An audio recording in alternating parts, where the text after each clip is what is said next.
Welcome back to Investing Talk podcast. We're looking at a question many of you have been asking about NIO stockholder fold.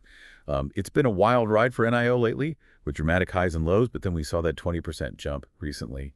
Definitely something to pay attention to. It is interesting how NIO's story reflects the electric vehicle market as a whole. Incredible growth and innovation, but also a lot of uncertainty. That makes it a fascinating but challenging landscape for investors. So let's break it down first. How is NIO actually performing? What's the company's current report card looking like? It's a mixed bag. They're delivering more cars than ever, over 13,000 in February alone, which is a significant year-over-year increase. However, they're still not profitable despite improving vehicle margins. 13,000 deliveries in a month sounds impressive. How does that compare to NIO's own projections and the performance of its competitors, particularly in the Chinese market? It's a good sign, but it's important to remember the EV market in China is incredibly competitive right now. Think Tesla, BYD, Xpeng, they're all vying for market share. And there's a price war brewing which could impact NIO's profitability even if their sales volume increases. So growth and potential are there, but so are some serious challenges. What do the analysts think? Are they leaning towards holding or folding? That's where it gets intriguing. Analyst opinions are actually quite divided. Some recommend holding while others predict a potential surge. It's almost as if they're looking at completely different data sets. I read that JP Morgan bought 4 million shares of NIO, and then there was another purchase of 30 million shares after hours. It seems like some major players are betting on NIO. What could be driving their confidence? Those moves definitely raise eyebrows. JP Morgan in particular has historically been quite cautious about EV companies. Could they be seeing something in NIO's financials or strategic plans that others are missing? And that massive after-hours purchase, it suggests, someone maybe with insider knowledge anticipates a significant market shift. It's a puzzle worth exploring. It makes you wonder if they have access to information the rest of the market doesn't. What do the technical indicators say? Can we get some clues from the charts? Think of NIO's stock chart as a story with both short-term chapters and a longer narrative arc. In the short term, things are looking up. The stock is trading above its 50-day moving average, which is generally a positive signal. However, the long-term trend is a bit more complex. NIO is still trading below its 200-day moving average, indicating a longer-term downtrend. There's a key resistance level at $4.75 if NIO breaks through, that it could signal a major change in momentum. So for our listeners, the question is, are you a short-term trader or a long-term investor? That will likely influence your decision on NIO. That's a crucial point. If you're in it for the long haul, you might be willing to ride out the volatility, but if you're looking for quick gains, NIO might not be the best bet. It's important to align your investment strategy with your risk tolerance and financial goals. NIO has some unique selling points, like their innovative battery swapping technology and the upcoming launch of their Firefly brand in Europe. Could these be game changers in the increasingly competitive EV landscape? NIO's focus on innovation is certainly something to watch. Their battery swapping technology is intriguing. Imagine this. You pull into a station, swap out your depleted battery for a fully charged one, and you're back on the road in minutes, no waiting around for hours like you might with traditional charging. It's a different approach than, say, Tesla's supercharger network, and it could be a significant advantage in certain markets. It does sound like a convenient and efficient solution, especially for people who might not have the time or infrastructure for long charging sessions. But how scalable and cost-effective is this technology in the long run? And how will it be received in Europe, a market with different infrastructure and consumer behaviors? That's where things get really interesting. The success of NIO's battery swapping model will depend on a number of factors: consumer adoption, government support, the availability of swapping stations, and of course, the cost of implementing and maintaining this infrastructure, especially as they expand into new territories. So it seems NIO is betting big on this technology. It's certainly a bold move in a market that's rapidly evolving. For our listeners, I'd love to hear your thoughts on NIO's battery swapping strategy. Do you think it's a viable solution for the future of electric vehicles? Let us know in the comments. And let's not forget about NIO's European expansion plans with their Firefly brand. This is a significant strategic move, taking them head-to-head with established players in a very mature market. It is a bold move, that's for sure. What's their strategy for breaking into such a competitive market? Are they targeting a specific niche or going for a broader appeal? From what we've seen, the Firefly brand seems to be aimed at a younger, more budget-conscious demographic, perhaps those looking for a stylish and affordable entry point into the EV market. This would differentiate them from NIO's existing premium models and allow them to tap into a new customer segment. That makes sense. They're not going to win over luxury car buyers overnight, so starting with a more accessible brand is a smart move.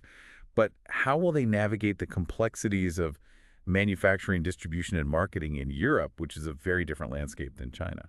They'll definitely face challenges. Setting up manufacturing and distribution networks in Europe is a complex and costly undertaking.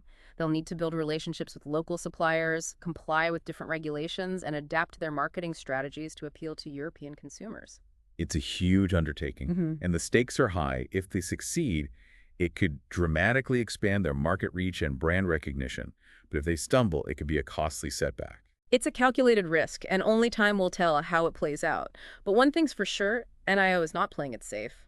They're ambitious, they're innovative, and they're not afraid to shake things up. For investors, that ambition can be both exciting and nerve-wracking. There's potential for significant returns, but also a fair amount of risk. How should investors be thinking about these expansion plans when evaluating NIO stock? It's essential to look beyond the hype and carefully consider the potential challenges and opportunities. Are their sales projections realistic? Can they secure the necessary funding and partnerships? How will they manage their supply chains and logistics?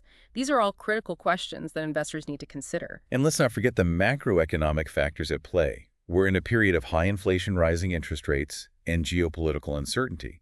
How might these broader trends impact NIO's growth trajectory, both in China and globally? That's a crucial point. Economic headwinds can certainly create challenges for growth companies like NIO.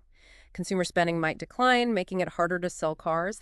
The cost of borrowing could increase, impacting their expansion plans, and geopolitical tensions could disrupt supply chains or create trade barriers. So investors need to be aware of these broader economic and political risks. NIO is not operating in a vacuum. Their success will depend not only on their own strategic decisions, but also on external factors that are largely beyond their control.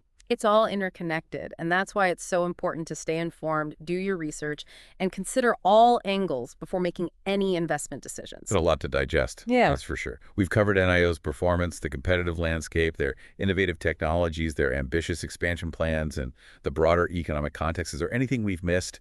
Any other factors investors should be aware of? There's one more aspect we should touch upon, NIO's leadership and management team. They have a strong track record of innovation and execution. But how will they adapt to the challenges of global expansion and competition?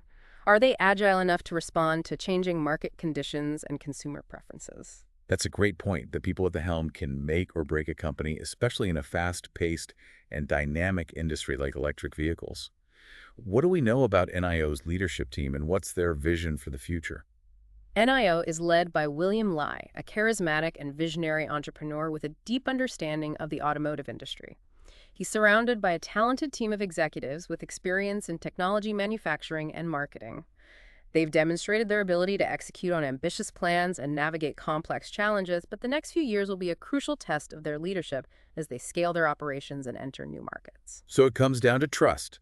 Do investors trust this team to deliver on their promises? Can they build a global brand that can compete with the giants of the automotive world? It's a bet on the future, and like any bet, there are no guarantees. But NIO has certainly shown the potential to be a major player in the electric vehicle revolution. It's been a fascinating discussion. We've really unpacked the complexities of NIO's story and the factors investors should be considering. But at the end of the day, the decision to hold or fold comes down to each individual investor's risk tolerance, investment goals, and belief in NIO's long-term prospects. We've covered a lot of ground on this episode of Investing Talk podcast, from NIO's financial performance and competitive landscape to their innovative technologies and ambitious expansion plans. It's clear that NIO is a company that's pushing the boundaries of what's possible in the electric vehicle industry. They're not afraid to take risks and challenge the status quo. And that's what makes them so exciting to follow, but also so difficult to evaluate from an investment perspective. There's a lot of potential upside, but also a significant amount of uncertainty. The question for investors is whether the potential rewards outweigh the inherent risks, and that's a decision that each individual needs to make based on their own research, risk tolerance, and investment goals. We've tried to provide our listeners with a comprehensive overview of NIO's story, highlighting both the positive and negative aspects. Ultimately, it's up to each individual to decide whether NIO stock is a hold or a fold for their own portfolio. One thing's for sure, NIO's journey will be fascinating to watch regardless of whether you choose to invest in them or not. They're a company that's shaping the future of transportation, and their story is far from over. And that brings us to the end of our episode on NIO stock. We hope you found it informative and thought-provoking. If you did, please do us a favor and subscribe, and leave a comment sharing your own take on NIO or the future of transportation. We love hearing from you. Until next time, happy investing.